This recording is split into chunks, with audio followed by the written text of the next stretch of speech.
some businesses in the Yilo and Manya Krobo municipalities of the eastern region are threatening to lay off their workers as power cuts there enters day 13. The business owners say they have been compelled to choose between buying fuel to power their generators or closing their shops and waiting for power to be restored. The Manya and Odumasi communities have been plunged into darkness since July 27 after the Electricity Company of Ghana switched off feeders supplying electricity to the two municipalities over illegal connections. According to the ECG, some recalcitrant residents have tampered with the transformers and reconnected power to their homes after they were disconnected for refusal to accept prepaid meters. Some of the residents say life is gradually becoming unbearable as businesses are suffocating. Final year students in the communities are struggling to prepare for their final year exam, with some hospitals also calling families to come for their loved ones in the morgues. We have joint mobile phones, we have joint scratch cards, and we have joint mobile money. Boss, it's not easy at all. Buying fuel, 4,000 a day, it's not a joke. We have 120 workers, 120 workers. We cannot pay them again. We have to sack them because we cannot be continue buying this fuel. Sales too is down because nobody is buying, because nobody is working in the town. Just because a group of people said they don't want a prepaid meter. That is all. I'm very sad I lost my brother-in-law, this one, due to this light-out issue. He had a cardiac arrest around 2 a.m. My sister was calling me. My phone was off. He drove him himself in the car to Manya Hospital, St. Martin's de Porres. They were closed down because of the light out. And she decided to drive him to Dodowa. By the time they got there, he was dead. You see, he was pronounced dead on arrival. If there was light around, the first point of contact from Abokobi in Somanya Ogome would have been the polyclinic. You see? But they even passed Atua, because Atua was also off. They went to Agomenya, St. Martin's. They were also off. They decided to go to Dodowa. A life has been lost, just like that. A life that never come back, even when the lights are restored. What is going on? Is everybody going to look on for us to die, finish dying before the light is restored? I'm a school operator, and around this time of the season, our children are writing exam, and it's becoming extremely difficult for the children to study in the night, have to iron their uniforms, and it's becoming a great problem for the municipal of Yilo Krobo. But the Chief Executive Officer of the Electricity Company of Ghana, Samuel Mahama, has justified the decision to cut power supply to the communities, stating he is aware of the inconvenience, but the right thing must be done. There's a town that doesn't want prepaid meters. So because of that, they are cutting my fiber optic cable, they are disturbing my transmission lines. I disconnect them from the distribution transformer. We go to our base. We come back. The town has connected themselves to the network. How did they do it? You're asking me? I don't know. I'm sitting here. I don't know. Now, it didn't stop there. This thing happens about twice. Then I say, oh, you know what, guys? Rather, let's now disconnect this distribution transformer from the high tension. We disconnect from the high tension. Guess what? I'm listening. They connect back to the high tension. So upon one of those evenings that we were done with our patrols, we were driving through the area. We get there, we see that the thing has been connected back to the high tension. The soldiers and my technicians get out to check. A mob comes out. The mob starts pelting stones and hitting them.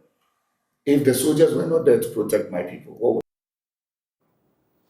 Let's go to Zoom now and speak to the Eastern Regional Minister, Seth Champon. Thank you very much, sir, for your time. You're joining us, Prime. So we know you have been engaged in a lot of meetings trying to find a solution to this protracted issue. Is there an end in sight? Why not? There should always be a way when there's a goodwill. To us, our people in darkness is nothing that we wish and pray for. And so we're doing everything within our ability to restore normalcy.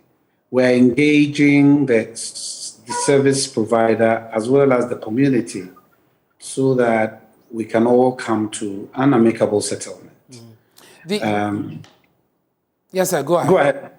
Okay, so what is happening presently is very so disheartening and government is not happy about. Since I know that the service provider herself is equally not happy about it, but we cannot continue in this practice. There ought to be a stop and an end. And for us, where we are very hopeful that there will be an end to this misunderstanding. And you mentioned the service provider, ECG. They are resolute in this issue that, I mean, they cannot continue to entertain the attitude of the people and the actions they've taken that has undermined their operations.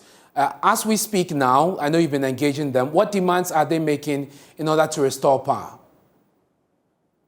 First and foremost, they are under threat. Their service personnel are under threat because when they go into the community, some community members attack them. Even when they sought refuge under national security, where they had to allow the 49 Engineers Regiment to offer them support, who were equally technicians, where in some areas, some people masked up and wanted to attack them.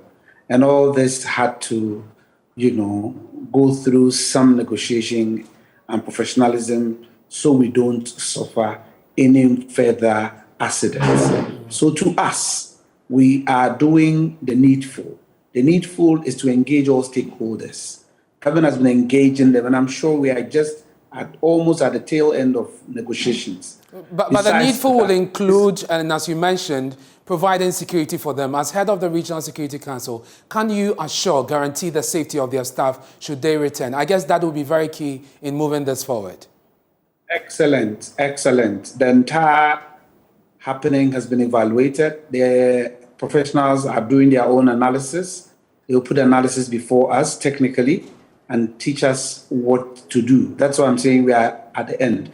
As we speak, most of the property of the service provider which were vandalized and destroyed, the 49 engineers who understand the systems that feeds us the energy are raking and ensuring that all those lines are clear, the transformers are in position, poles that have been fell are also erected and mounted appropriately, and that we are not having any, energy, the electricity carries a lot of power and it can cause a lot of damage when well not protected and directed. So as a result of this, we are ensuring that all the circuit, the network is fully free of any encumbrances, and then the deployment will go on. Unfortunately, we have no plan but to go through what the security advisors offer us. As chairperson of the Regional Security Committee, it is incumbent upon me to ensure that public safety is maintained at all times. And we use every tool under us in respect of national security. And so for us, we are going to deploy, and we need, because we cannot allow essential services to struggle like we are experiencing presently. Very well. I'm grateful for your time. Thank you. Thank you very much. That's Seth Champon. He's Eastern Regional Minister.